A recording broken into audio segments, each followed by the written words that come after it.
Ya makin hari kita selain belajar mengenai ilmu politik dalam Pilpres 2024, kita diajarin juga mengenai istilah-istilah peribahasa yang kerap sekali dilontarkan oleh Capres 2024 pemirsa. Mulai dari air susu dibalas air tuba, istilah malin kundang. Kita tahu bahwa ada maksud di balik sindiran politik tersebut ditujukan untuk siapa dan apa responnya. Sebenarnya masyarakat Indonesia suka tidak sih dengan sindiran-sindiran seperti ini pemirsa, akan mendongkrak elektabilitas mereka atau tidak, atau justru menjadi bumerang. Itu yang akan saya bahas di Apa Kabar Indonesia malam hari ini. Di studio TV One di sini Mas Nyarwi Ahmad sudah bersama dengan saya. Assalamualaikum Mas. Salam, Ya. malam, Ca. Mewakili 01 di sini Bang Geis Khalifa. Selamat malam. Assalamualaikum Bang Geis. Assalamualaikum, selamat malam Ca dan semua.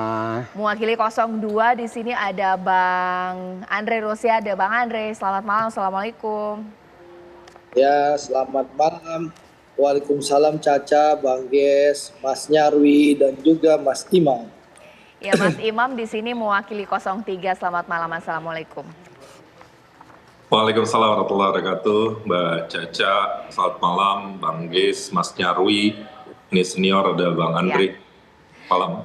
Baik, saya tidak mengatakan bahwa istilah peribahasa sindiran ini paling banyak dari 02 ya pemirsa ya. Tapi akhir-akhir ini ada dua istilah yang kerap sekali dilontarkan. Mulai dari malin kundang, air susu dibalas air tuba.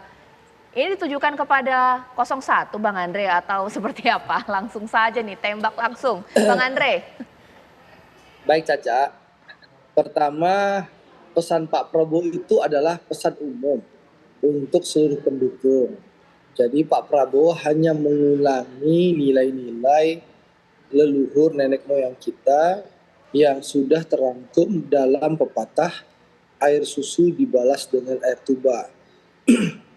Beliau mengingatkan kalau ada orang yang membantu kita, maka janganlah dibalas dengan kejahatan.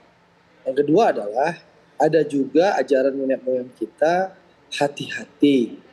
Anjing saja dikasih makan akan setia. Manusia dikasih kebaikan dibalas dengan kedengkian. Ini kan pesan kampanye yang sangat bagus, sesuai ajaran nenek moyang kita, Bapak dan Ibu guru kita, dan kedua orang tua kita. Jadi kalau ada yang menafsirkan ya itu adalah sindiran kepada orang tertentu, itu hak masyarakat. Yang jelas Pak Prabowo sudah biasa menyampaikan hal ini, hal-hal yang seperti itu kepada kami untuk mengingatkan kita semua, mengingatkan kami semua supaya tetap berjalan dalam koridor yang benar, yang sesuai adab, sesuai etika. Jangan lupa terhadap kebaikan orang yang sudah membantu kita. Jangan karena kita ambisi, jangan kita ingin mencari kekuasaan, kita menghalalkan segala cara. Itu hal-hal yang lumrah saja. Tapi kalau ada yang tersindir, yang merasa tersinggung, ya biarkanlah masyarakat yang menilai. Seperti itu Caca. Baik. Lalu yang terakhir soal elektabilitas saja. Tadi ada pengantar.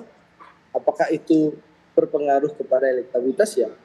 Saya bersyukur ya. Kami di TKN 02 bersyukur bahwa alhamdulillah perlahan tapi pasti survei Pak Prabowo sekarang sudah mendekati angka 50%. Kalau tidak salah sudah 48, nyaris 49. Ini patut kita syukuri.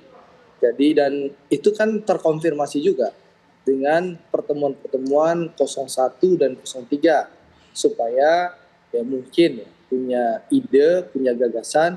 Dengan pertemuan-pertemuan mereka berharap kemenangan 02 satu putaran bisa dihentikan. Tapi jelas, alhamdulillah faktanya survei Pak Prabowo dan Mas Gibran meskipun diserang kanan kiri, alhamdulillah kami syukuri rakyat terus memberikan dukungan dan sekarang sudah mendekati angka 50%. Begitu Caca. Baik, meskipun itu dikatakan sebagai istilah yang umum ditujukan bukan untuk justifikasi paslon tertentu, tapi pakai logika masyarakat Bang Geis ya ini untuk Pak Anies ini. Apa responnya disindir seperti itu? Ini adalah cara menurunkan kualitas pilpres kita menjadi persoalan personal. Jadi kalau Anies di mana-mana melakukan kampanye dengan desak Anies, lalu ada selepet Imin, yang ini bicaranya tentang hati yang luka, nangis, cengeng, lalu menyatakan bahwa air susu dibalas air tuba, tetapi menurut Andri itu adalah hal yang umum, hal yang biasa, pesan nenek moyang kita. Dramatisasinya nggak perlu, karena sebenarnya itu adalah sindiran yang kita semua tahu. Menarik ke belakang, Anies itu, saya hadir di Masjid Sunda Kelapa. Pernyataan Pak Prabowo. Sebenarnya yang saya minta adalah Anies. Tapi dia komit dengan warga Jakarta selama 5 tahun. Ada kata 5 tahun dari Pak Prabowo. Saya nggak tahu Andri hadir apa nggak di situ. Tapi saya hadir di Masjid Sunda Kelapa. Dan Anies menepati janjinya selama 5 tahun. Untuk tidak mau dimajukan sebagai cawapres maupun sebagai capres. Ketika dalam perdebatan kemarin, kita tahu siapa yang menguasai masalah, siapa yang tidak. Lalu keluarlah persoalan malin kundang, persoalan yang sama sekali tidak mengangkat mutu pilpres kita. Oke, iya. Bang Andre, dianggap mendowngrade pilpres ini dan ke arah personal jadi sindiran. Ini bagaimana? Ya, mungkin Bang Ges merasa bahwa sindiran itu ke kubu Anies ya sah-sah saja. Tapi memang masyarakat kan dipertontonkan berbagai kebohongan dalam rangka untuk memenangkan atau merebut kemenangan dalam kontestasi Pilpres 2024 ini. Caca, kita dipertontonkan berbagai kebohongan. Contoh ya Caca, di debat pertama itu saya ada di sana. Debat pertama, debat kedua, debat ketiga saya selalu hadir. Ya, saya berangkat dari Sumatera Barat khusus kembali ke Jakarta untuk berdebat secara langsung. Dalam debat itu saya juga kaget. Tiba-tiba Mas Anies bilang, Pak Prabowo, saya membawa keluarga pendukung Pak Prabowo yang telah tewas dan tidak mendapat kepastian hukum selama ini. Kan kita kaget, keluarga pendukung Pak Prabowo mana? Ternyata orang tua Harun Ar-Rasyid. Kita tahu, semua orang tahu di Republik ini Indonesia, rekam jejak digitalnya jelas.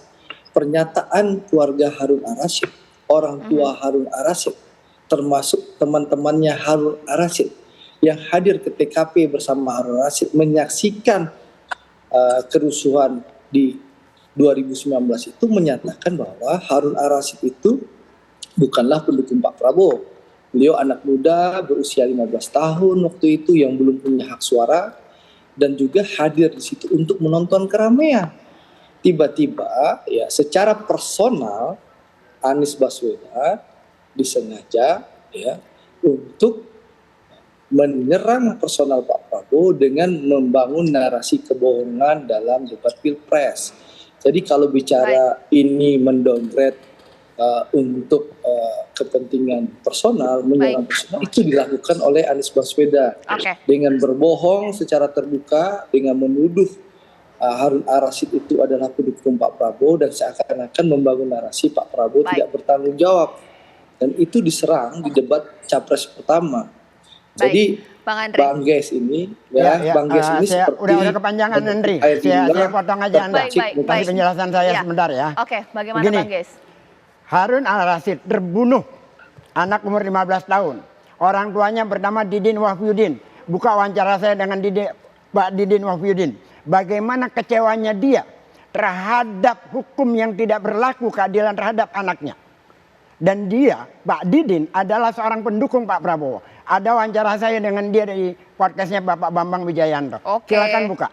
Dan kalau Anda berani, saya ajak Anda mubahalah dengan Pak Didin Wahfiuddin tentang tanggung jawab terhadap anaknya yang mati. Bagaimana pertanggungjawaban Anda? Kalau Anda berani, saya ajak dengan Pak Didinnya. Jadi yang berbohong itu Anda. Karena anaknya dia jelas meninggal dunia dan tidak sampai hari ini mendapatkan keadilan dari orang tuanya. Sedangkan Pak Didin mengakui secara terbuka bahwa dia adalah pendukung Pak Prabowo. Apa sikap Anda? Anda membelokkan persoalan itu menjadi kesalahan kepada Anies. Itu sama sekali bukan punya mental yang baik saya kira. Itu adalah pembohongan publik yang Anda lakukan. Jangan ditanggapi Bang Andre, karena nanti saya akan sediakan segmen khusus untuk membahas itu. Karena saya ingin bertanya kepada Mas Imam terlebih dahulu. Sebenarnya kan saling sindir-menyindir ini kan 02 ke 01. Kenapa 03 ikut-ikutan? Karena sudah ada statement juga, pakai peribahasa juga di sini dari Pak Hasto. Menapuk air di dulang terpercik muka sendiri. Kenapa? Pertama, saya lagi mencoba merasakan, saya kok jadi tahu gitu ya rasanya jadi Mas Ganjar gitu di debat ketiga gitu ya. 01 dan 02 apa namanya panas gitu ya, beradu perdebatan, dan kita bisa menikmati dialektikanya. Kalau soal dialektika, rima, kemudian peribahasa, tentu di satu sisi harus kita syukuri karena berarti politik kita punya level kesusastraan gitu ya. Dan mudah-mudahan menjadi edukasi bagi publik gitu. Dan kalau Mas Hasto tentu bisa dibilang kita sebenarnya pada proses berpolitik sama-sama harus mengedepankan fatsun, nilai, etik, karena itu melampaui banyak hal. Ini yang kita ingin terus dorong karena hadirnya Prof. Mahfud, hadirnya Mas Ganjar Pranowo berpolitik secara ideologis, menjunjung tinggi nilai-nilai demokrasi, dan kita benar-benar berjarak bagi pihak-pihak yang tidak menghormati etika. Sehingga dalam perjalanan politik semenjak kita mendeklarasikan Mas Ganjar dan Prof. Mahfud, itu yang kita pegang, itu yang kita gunakan. Sehingga bila belakangan saling tuding, belakangan saling fitnah, belakangan saling menjelekkan satu sama lain, Mas Hasto pada prinsipnya ingin mengingatkan bahwa justru kita harus berkaca. Apabila telunjuk kita satu orang menuju ke orang lain, sebenarnya 4 harusnya ke diri sendiri. Dan kami saat ini, Mas Ganjar, Prof. Mahfud, sebenarnya tidak terlalu banyak memberikan perhatian kepada hal-hal tersebut atau gimmick-gimmick tersebut.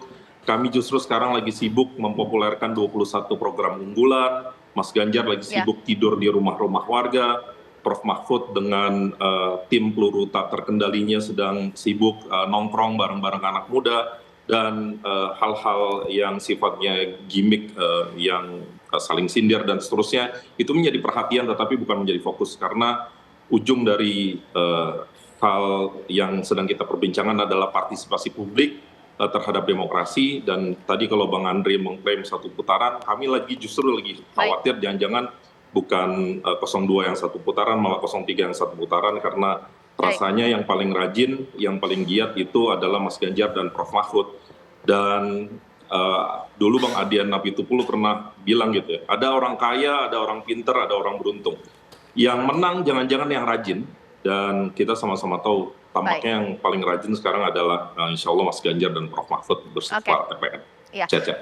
Nanti saat lagi saya akan tanya kepada Mas Nyarwi, sindiran politik untuk Pilpres 2024 ini apa sih maksudnya? Apakah supaya tidak terlalu kelihatan kalau ini memang sudah semakin panas, atau jangan-jangan ada sakit hati yang luar biasa di balik sindiran politik ini? Sesaat lagi di Apa Kabar Indonesia Malam.